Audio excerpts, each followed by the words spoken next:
wilderness is a deceiver. Its verdant hills and shadowed hollows a siren's promise of peace. Its silence a velvet trap for the unwary. Beneath its beauty lies a pulse, ancient, unyielding, and cruel. Its rhythm etched in the roots of pines and the bones buried deep. Those who wander its trails feel it. A gaze, cold as frost. Its hunger a weight that lingers long after the path ends. My name is Leonard Drexler, and in April 2004, as a sheriff's deputy in Arkansas's Jasper County, I learned this truth in the Ozarks depths, where a routine call to a campsite disturbance unveiled a predator that wasn't human. Its jagged teeth a specter that haunts me still.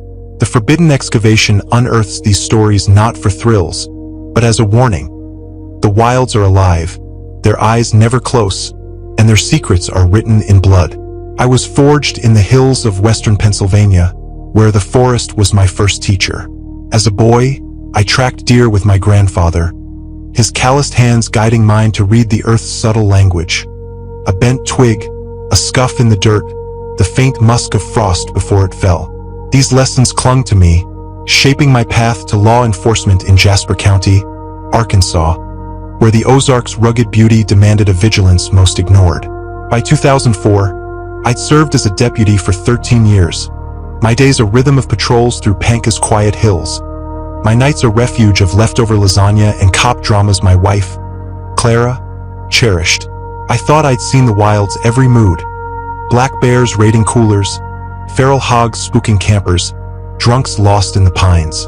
But the Ozarks, like any ancient place, hold truths that mock such hubris. Clara often warned that my stubbornness, bred by a father who believed ignoring danger proved strength, dulled my instincts. "You're too bull-headed to listen to your gut," she'd say, her eyes sharp with worry. I brushed it off, but her words echoed that April evening as I slumped in my cruiser, bone-tired from a double shift, craving the couch's embrace. At 8:30 p.m., dispatch shattered that hope with a call about a disturbance at a campsite by the Buffalo National River.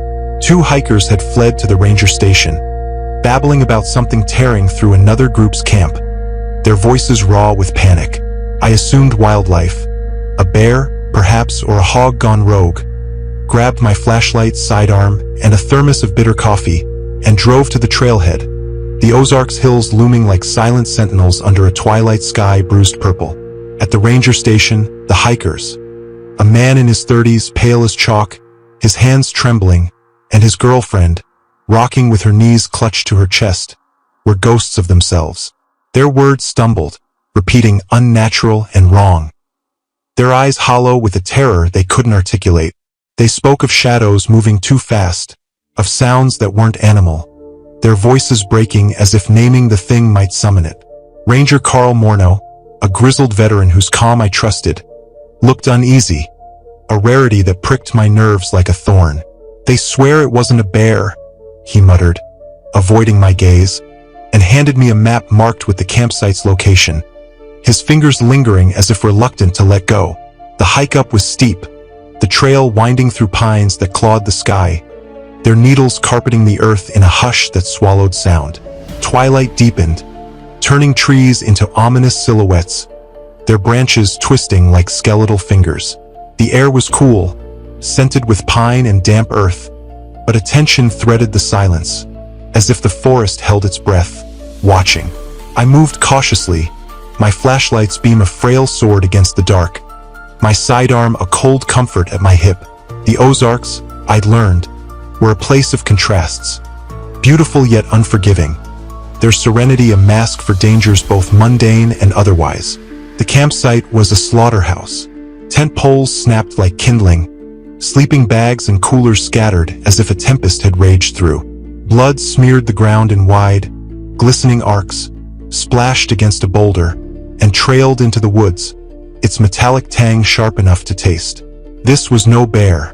The savagery was too precise, too deliberate, the blood's pattern a map of intent. My stomach churned, but I forced my voice steady as I radioed for backup, asking Carl to bring his shotgun. The air felt charged, the silence a pressure against my skull, as if the forest knew what I'd find next. Then I saw it. A human hand, pale and stiff, protruding from a collapsed tent, its fingernails torn as if clawing at an unseen foe. I crouched, my breath shallow, and pulled back the fabric, revealing a man in his 40s. His face locked in a scream, mouth agape, eyes wide with terror. His torso was ripped open, ribs splayed like the frame of a wrecked machine, the flesh torn with a precision that mocked nature. My dinner rose, but I swallowed hard, my training a frail shield against the horror. Whatever did this was still near, its presence a weight in the air, its gaze a cold finger down my spine. I stood, my flashlight trembling, and scanned the trees, their shadows shifting as if alive. Carl arrived with Deputy Kyle Hennon, their faces grim under the ranger station's floodlights. We stood over the body, the darkness pressing in like a living thing, its edges sharp with menace. Kyle, young and eager, suggested calling state police, but Carl shook his head, his voice low. "They'll call it a bear and close it. This is something else." His words hung heavy, a confession of truths we weren't ready to face. We agreed to follow the blood trail, our flashlights cutting through the dense forest, the trees' gnarled branches forming a canopy that choked the moonlight. The air grew heavier, the silence oppressive, broken by a faint rustle to our left, too deliberate for wind, though none stirred. Carl raised his shotgun, I drew my sidearm, and we moved cautiously, our beams sweeping the underbrush, our breaths shallow. Then the smell hit, a putrid stench of rotting meat and damp earth, so vile it burned my throat, my eyes watering as bile rose. It wasn't just decay. It carried a metallic edge, like blood left to fester, a signature of something wrong. A low, wet sound, like chewing, came from ahead, and Carl's light landed on it. At first, it resembled a massive dog, hunched over a camper's remains, its fur matted with blood, its limbs too long, joints bent at angles that defied anatomy. But its head, elongated, wolf-like, with bare patches of skin, held rows of jagged, uneven teeth, like a deep-sea nightmare, its eyes glinting with a cold intelligence that froze my blood. It turned, its gaze locking onto us, and time slowed, the forest's pulse syncing with my own. Carl fired, the shotgun's blast shattering the silence, its recoil a jolt in the dark. The creature recoiled, a guttural sound erupting from its maw, its body trembling with fury rather than pain. Kyle screamed, his voice cracking, and fired his handgun, the shots echoing like thunder. I joined, aiming for its torso, each bullet a prayer against the impossible. It dropped its prey, a mangled camper, limbs twisted and charged, moving with a speed that defied its bulk, its claws gleaming in the moonlight. It was on Carl in a heartbeat, claws tearing through his chest like paper, blood spraying in arcs that caught the flashlight's beam. Kyle tackled it, shoving his gun into its ribs and firing, but it swatted him aside, its howl a sound that clawed at my sanity, a violation of the world's order. I emptied my magazine into its back, each shot a futile cry against the dark, my hands shaking as sweat stung my eyes. It stumbled, its movements jerky, giving me time to drag Kyle to his feet, his face pale, his breath ragged. Carl was gone, his chest a ruin, his eyes fixed on the canopy, their light extinguished. We ran, the creature's snarls closing in, the trail an endless gauntlet of thorns and shadows that tore at my skin. Kyle tripped, sprawling into the dirt, and I turned, firing my last round as the creature burst through the trees, its eyes burning with malice. The bullet grazed its shoulder, and it flinched, a snarl curling its lips. I hurled a rock, striking its head with a crack, buying us seconds to scramble forward. We reached the clearing, Carl's truck idling, its headlights a frail beacon in the night. I shoved Kyle into the passenger seat, my hands slick with sweat, and slammed the gear, flooring it as the creature's claws raked the bumper, the metal screeching in protest. Its form faded into the dark, but its presence lingered, a weight that pressed against my chest. At the ranger station, Kyle muttered prayers, his voice incoherent with shock, his eyes darting to the tree line. I radioed for medical assistance and backup, my words hollow, my mind replaying the creature's teeth, its gaze a chain I couldn't break. The floodlights cast long shadows, and for a moment, I thought I saw movement at the forest's edge, but nothing emerged. The state police arrived, their faces etched with skepticism as I led them to the blood-soaked campsite. The bodies, the tracks, wide, clawed, four-toed, unlike any animal known to science. They called it a bear attack, citing the claw marks' depth and the wound's savagery, dismissing the track's alien shape as distorted by rain. I argued, pointing to the patterns, the precision, but their eyes glazed over, their reports already written. A week later, a search team found Carl's shotgun and a fragment of his belt, but no body, as if the forest had claimed him. The victims' families got no answers. The official reports sanitized to protect tourism, their words a lie that stung worse than the truth. I resigned the next day, my badge a relic of a world that denied its monsters. The creature, some call it a skinwalker, others a relic of forgotten times, still hunts, its jagged teeth a specter in my dreams, its malice a reminder that the wild chooses its prey with care. Years later, Dr. Edward Lee, a wildlife researcher, contacted me, his voice cautious but urgent. He'd found similar incidents, blood trails, clawed tracks, bodies torn with unnatural precision, in remote regions across the country, from Montana's Bitterroot Range to Tennessee's Smokies. Official records called them animal attacks, but the evidence, tracks, odors, artifacts matched my account. He called it a skinwalker, though the term felt too small, too human for what I'd seen. Whatever it is, he said, it's real and it's still out there waiting. His words were a cold comfort, a confirmation that the Ozarks hollows hold guardians older than man, their hunger a law unto itself. My story is not singular, though its weight feels personal, a scar that aches in the quiet hours. The forbidden excavation has spent years collecting accounts from deputies, rangers, and wanderers who glimpsed the wilderness's hidden truths, not just in the Ozarks but across America's wild places. These tales, spanning decades and regions, weave a chilling pattern. Blood trails that defy logic, tracks that mock science, odors that choke the soul, and entities, human and otherwise, whose eyes burn with intent. From Arkansas's hollows to Utah's deserts, survivors describe predators that hunt with purpose, their forms fluid, their presence a violation of the natural order. Official reports call them bears, vagrants, or unconfirmed incidents. But the evidence, bones, shards, symbols, tells a darker story, one the wilderness guards with jealous silence. Each account is a shard in a mosaic of dread, its edges sharp with questions. Are these creatures cryptids, relics of a primal earth, their existence erased by time? Spirits, conjured by the land's wrath, punishing our intrusion? Or humans, warped by isolation, their souls consumed by the wild's cruelty? The Ozarks, with their limestone caves and ancient forests, are a crucible for such mysteries, their history steeped in native lore. Choctaw and Osage tales of shadow hunters, beings that walk as men but hunt as gods. These stories, passed down through generations, speak of guardians who punish trespassers, their forms fluid, their eyes hollow with judgment.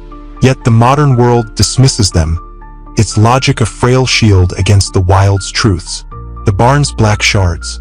In Kanab, Utah, 2013, Deputy Leonard Drexler, my namesake, though no kin, faced a predator that left no tracks, its mark a riddle of blood and stone. Kanab, with its sandstone cliffs and quiet streets, was a haven for peace-seekers, its rhythm slow, its people valuing the desert's stark beauty. Leonard, a transplant from Pennsylvania's hills, thrived in its solitude, his patrols a meditation on the land's vastness. But a call from Vernon Reed, a wiry rancher with a perpetual sunburn, shattered that peace. Vernon reported a break-in at his barn, his voice taut with unease, his eyes heavy with dread. "It feels off," he said, cradling a rifle, his dogs cowering from the previous night, a silent alarm. Leonard arrived at dawn, the desert air cool, the cliffs casting long shadows across the ranch. Vernon gestured to the barn, its door ajar, swaying in the breeze. "Just look," he said, his face pale, the lines around his eyes deeper than memory allowed. Inside, the air was thick with hay and a sharp metallic scent. Blood, its tang a knife in the senses. 2 sheep lay gutted in the straw, their throats torn with surgical precision, the wounds clean, almost clinical, as if carved by a blade honed beyond steel. Flies buzzed in frenzied loops, their hum a chorus of decay. The dirt floor was undisturbed.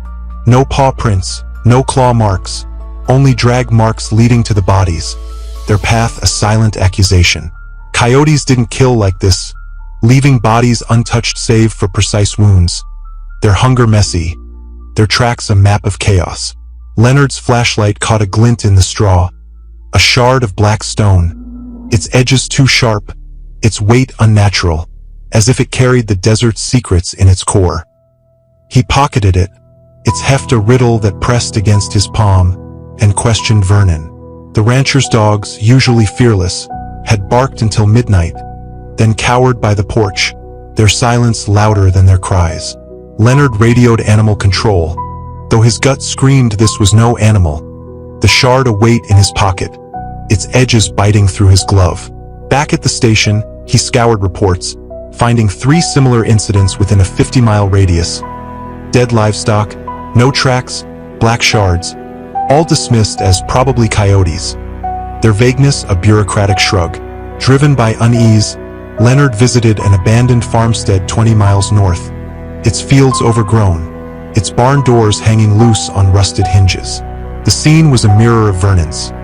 Dead cattle, their throats cut with clean precision, another shard of black stone glinting in the straw, its surface smooth yet heavy, like obsidian forged in a starless void. Crude symbols were carved into the barn's beams, their shapes angular, ancient, resembling petroglyphs from forgotten tribes. Leonard photographed them, his hands unsteady, and sent them to a friend, a University of Utah professor who studied ancient languages. The reply was swift. The symbols echoed native folklore, tales of shadow hunters who moved without trace. Their kills a ritual, their shards a marker of territory. That night, Leonard barely slept, the shard a weight in his desk drawer, its presence a hum in the dark. By morning, he returned to Vernon's ranch, finding the truck gone, the house locked. In the barn, Vernon lay beside his sheep, his throat cut with the same surgical precision, his eyes wide with terror, as if he'd seen his killer's truth. Fresh symbols were etched into the beams, deeper, their edges jagged, like claw marks. The town locked its doors, rumors of a ghost miner, spreading, tied to Paiute stories of entities that hunted under starlight, their forms gray, their eyes empty. On the 4th night, Leonard patrolled the outskirts, his spotlight scanning the treeline. A tall, lean figure stepped from the shadows, its skin mottled gray, its head tilted unnaturally, studying him. He floored the cruiser, its presence a weight on his chest. But it didn't follow, its gaze a promise of return. Forensics deemed the shards volcanic rock, unidentifiable, their composition defying known geology. The symbols matched those in regional caves, their age predating known settlements. Vernon's death was ruled a homicide, no suspects found, the killings stopping as abruptly as they began. Leonard keeps the shard, its weight a reminder that the desert hides truths too sharp for reports, their footsteps silent but near. The Paiute elders he later spoke to called it a walker of the dusk, a guardian of the land's edges, its shards a warning to those who disturb its rest. Leonard wonders if he was spared or merely marked, his dreams haunted by gray skin and empty eyes. In Elkin, North Carolina, 2013, Deputy Roy Alder faced a horror that blurred the line between man and myth, its shrine a testament to the forest's wrath. Elkin, a small town where everyone knew your name and your dogs, was a place of quiet routines, bar fights, ATV citations, cattle jams. Roy, 38, divorced and childless, found solace in its simplicity. His weekends spent fishing the Yadkin River, the waters flow a balm for a restless soul. But a call about missing hikers, 2 brothers, tourists from Ohio, shattered that peace. Their rental car sat in Stone Mountain State Park's lot. Their phones dead, their last text to their father chilling. "Something is hunting us." Roy met Ranger Luke Eldridge at Widow's Bend, the trailhead the brothers had signed into. Luke, a wiry man in his 50s with a thick Appalachian accent, was pale, his cigarette trembling as he muttered about past incidents. Hikers lost, never found, their cases buried in vague reports. The forest was dense, its pines and oaks swallowing sound, their roots tripping the unwary. Luke led, pointing out broken branches, faint footprints, his voice a steady commentary on disturbed soil and scuffed rocks. The air was heavy, scented with moss and decay, the silence a weight that pressed against Roy's chest, his sidearm a cold comfort. Half a mile in, they found the first brother face down in a shallow creek. His clothes torn, arms shredded with long gashes, neck ripped by jagged wounds no animal could make. The water ran red, its gurgle a mockery of peace. Luke cursed, stepping back, his eyes darting to the trees as if expecting an ambush. Roy radioed for the coroner, his voice steady despite the churn in his gut. A faint scream, unmistakably human, pierced the silence, and they bolted toward it, the terrain brutal, slippery rocks, thick underbrush clawing at their uniforms. In a clearing, the second brother leaned against a tree, clutching his stomach, blood soaking his shirt, his gasps ragged. "It's still here," he rasped, his eyes wide with terror. "Not human." His grip on Roy's wrist slackened, his head slumped, and he was gone. A blur moved in the trees, too fast, too wrong, its form a smear against the dusk. Roy's flashlight caught it. A 7-foot figure, its fur matted, moss-like, its limbs sinewy, ending in claw-like fingers. Its head was canine yet distorted, stretched into something unnatural, its jagged teeth glinting in the beam. Its eyes burned with a cold intelligence, sizing them up like prey. It lunged, claws raking Luke's chest, blood spraying as he fell. Roy fired 3 shots, the gunshots echoing, the creature staggering as a bullet struck its head. It let out a guttural roar, retreating into the woods, its sound a wound in the silence. Luke survived, his wounds deep but not fatal, but he quit moving out of state, his eyes haunted by what he'd seen.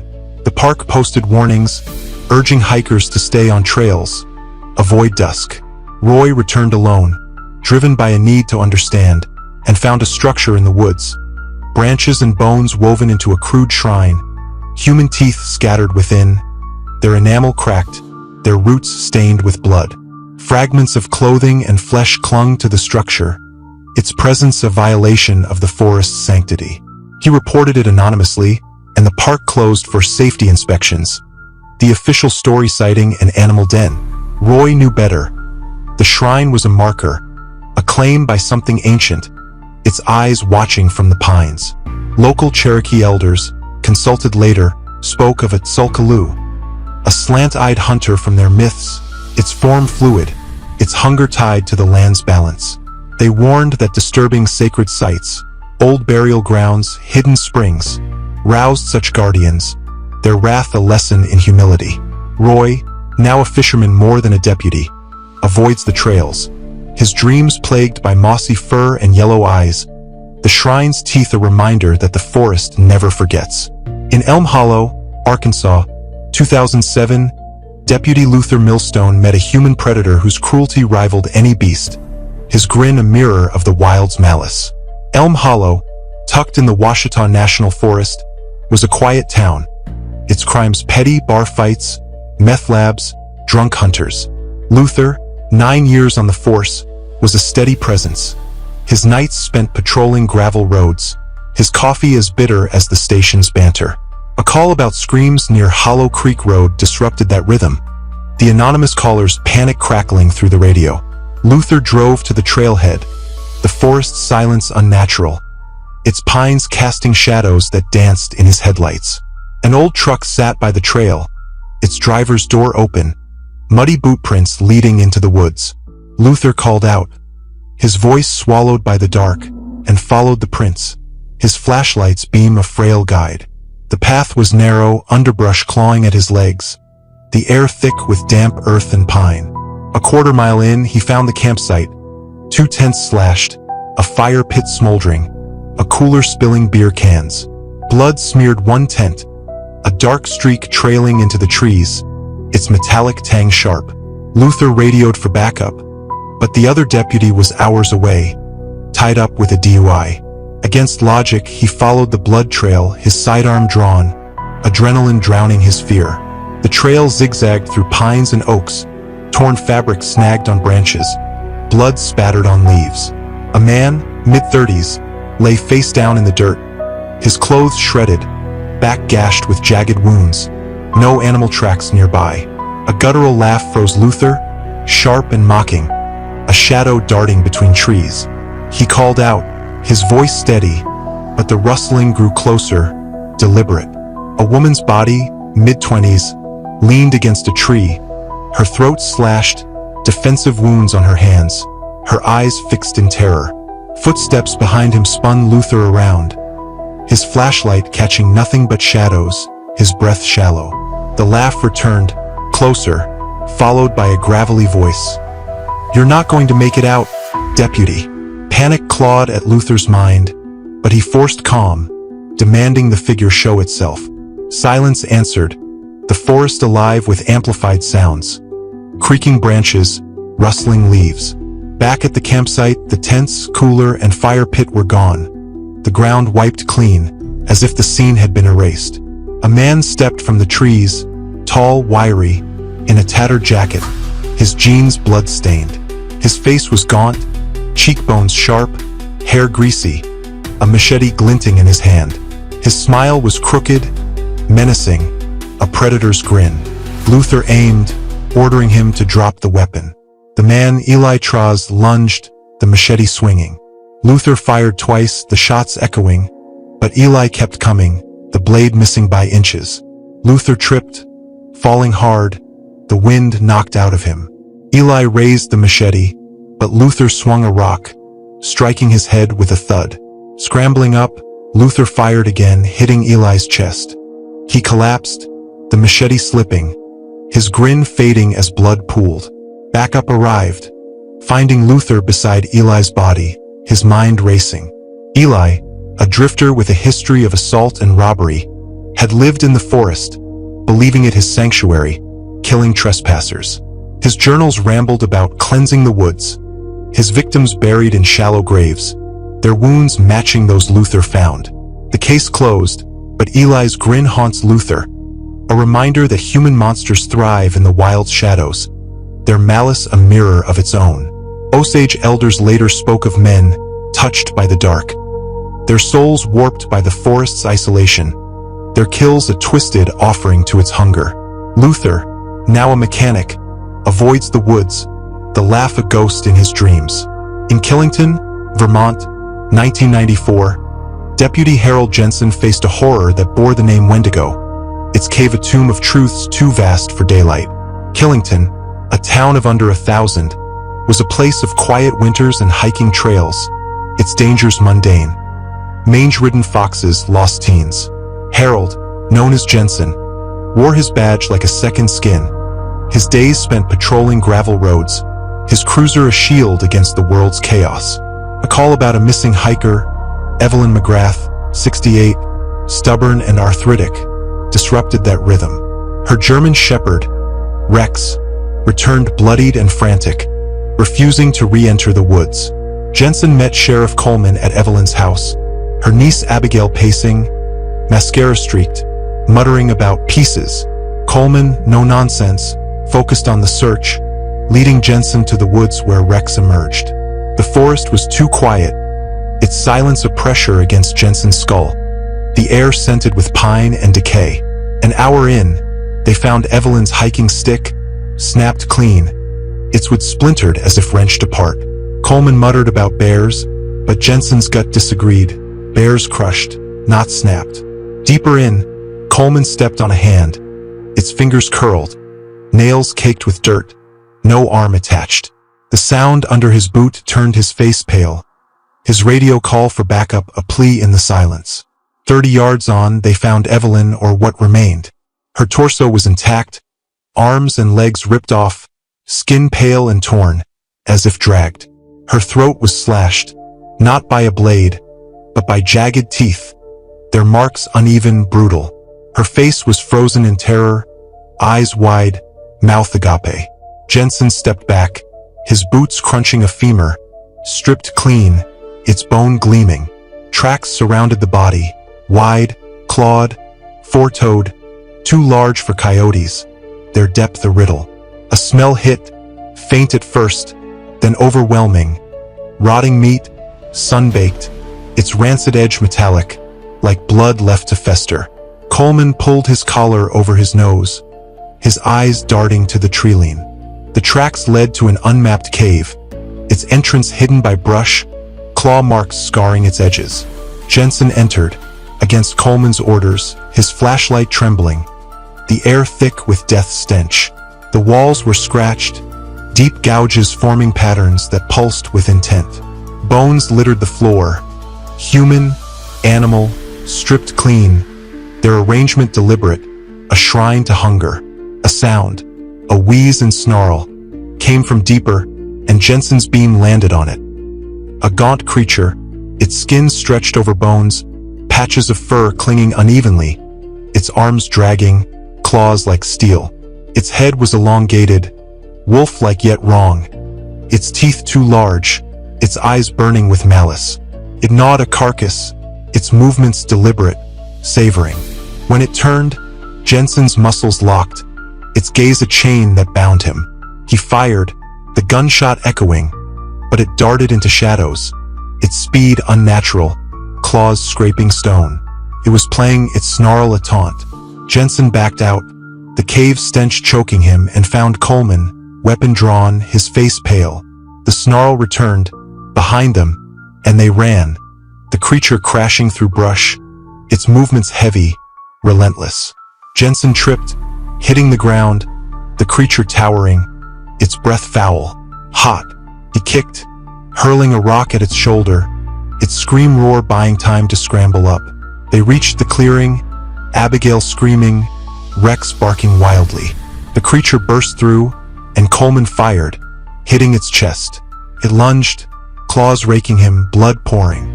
Jensen dragged him to the car, Rex charging the creature, his teeth bared. The dog fought, but the creature tore him apart, tossing him aside. Jensen floored the cruiser, Coleman barely conscious, Abigail sobbing. The creature didn't follow, its eyes a promise in the rear view. At the station, paramedics took Coleman, Abigail rocking in shock.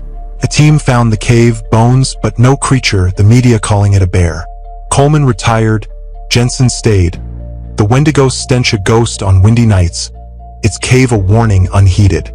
These accounts, from Arkansas's Ouachita to Vermont's Pines, form a mosaic of dread, each shard a glimpse of the wilderness's hidden pulse.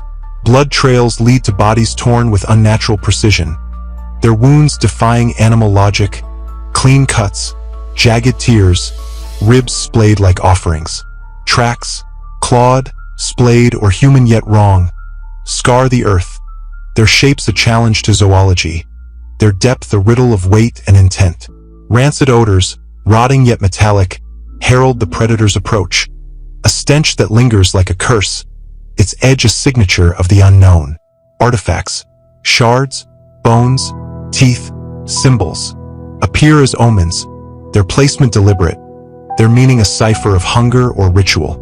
The entities vary, gaunt creatures with wolfman faces, drifters with grinning malice, but share traits. Eyes that see beyond flesh, movements that mock nature, and a malice that hunts for sport, not survival. The Ozarks, with their karst caves and ancient forests, are a crucible for such mysteries, their limestone veins pulsing with secrets.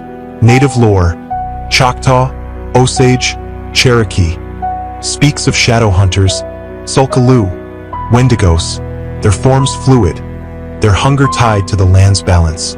These guardians punish trespassers, their wrath roused by disturbed graves, sacred springs, or blood spilled in arrogance. Yet science offers no answers, no carcasses, no DNA, only tracks and bones that vanish, their truth buried in bureaucratic lies. The missing 411 phenomenon, thousands vanishing in national parks, casts a shadow over these tales. Many disappear without trace, but these survivors glimpse the culprit, their stories a warning.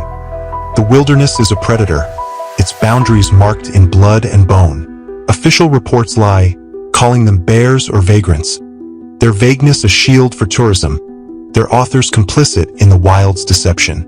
Local legends echo these accounts, their details blurred but their fear sharp, passed down like a warning carved in stone. The evidence is consistent. Tracks that defy zoology, odors that choke, artifacts that pulse with intent. The wilderness guards its own, its silence a contract, its predators, human or otherwise, a law unto themselves. Ecologically, the Ozarks' isolation fosters such mysteries. Their caves and hollows a refuge for what science hasn't named. Limestone karsts, formed over millions of years, hide networks of caverns, their depths uncharted, their air heavy with decay. Old-growth forests, spared by logging, harbor ecosystems untouched by man, their balance fragile, their guardians fierce. Human predators, like elytras, thrive in this solitude, their minds warped by the wild's indifference, their kills a twisted mimicry of its hunger. The creatures, wendigos, skinwalkers, may be relics, their forms adapted to the shadows, their existence a secret the earth keeps. Psychologically, survivors carry scars deeper than flesh. Leonard, Roy, Luther, Jensen. They live in half-lives, their dreams haunted by teeth, grins, eyes. The trauma of facing the impossible, of knowing the world lies, isolates them, their silence a defense against disbelief. Clara, my wife, saw it in me, her touch a lifeline I couldn't grasp. The wilderness marks its witnesses, its gaze a chain that time doesn't break, its truth a burden they carry alone. Reader, what would you do if you found a blood-smeared tent, its fabric torn, its silence screaming? Would you follow the trail, driven by courage or duty, or flee, trusting the fear that claws at your bones? 21 years later, I wake to the creature's teeth, their jagged edges as vivid as that Ozarks night, its gaze a chain I can't break. The stench of rot and metal lingers in my dreams, a ghost that surfaces when the world is quiet. My badge, my purpose, lies abandoned, a sacrifice to the wild's truth. I live in a small town now, far from the pines, but the wilderness calls, its pull a temptation I resist, a siren's song that leads to ruin. Clara's voice, once my anchor, is a memory, her warnings a prophecy I ignored. The questions haunt me. Was it a skinwalker, born from legend, or a relic, older than man, its hunger timeless? Did it mark me, its gaze a claim that time can't erase? Or was it the land itself, its wrath given form, its eyes the hollows I can't escape? The forbidden excavation collects these stories. Leonard, Roy, Luther, Jensen, each a piece of a puzzle with no edges, a truth too vast to grasp. We share a haunted kinship, our lives shadowed by what we saw, our solitude a refuge and a curse. The wilderness is a paradox, beautiful, vast, and cruel. Its allure a trap, its truth a blade that cuts deep. These entities, human or otherwise, thrive in its blind spots, their forms fluid, their hunger eternal.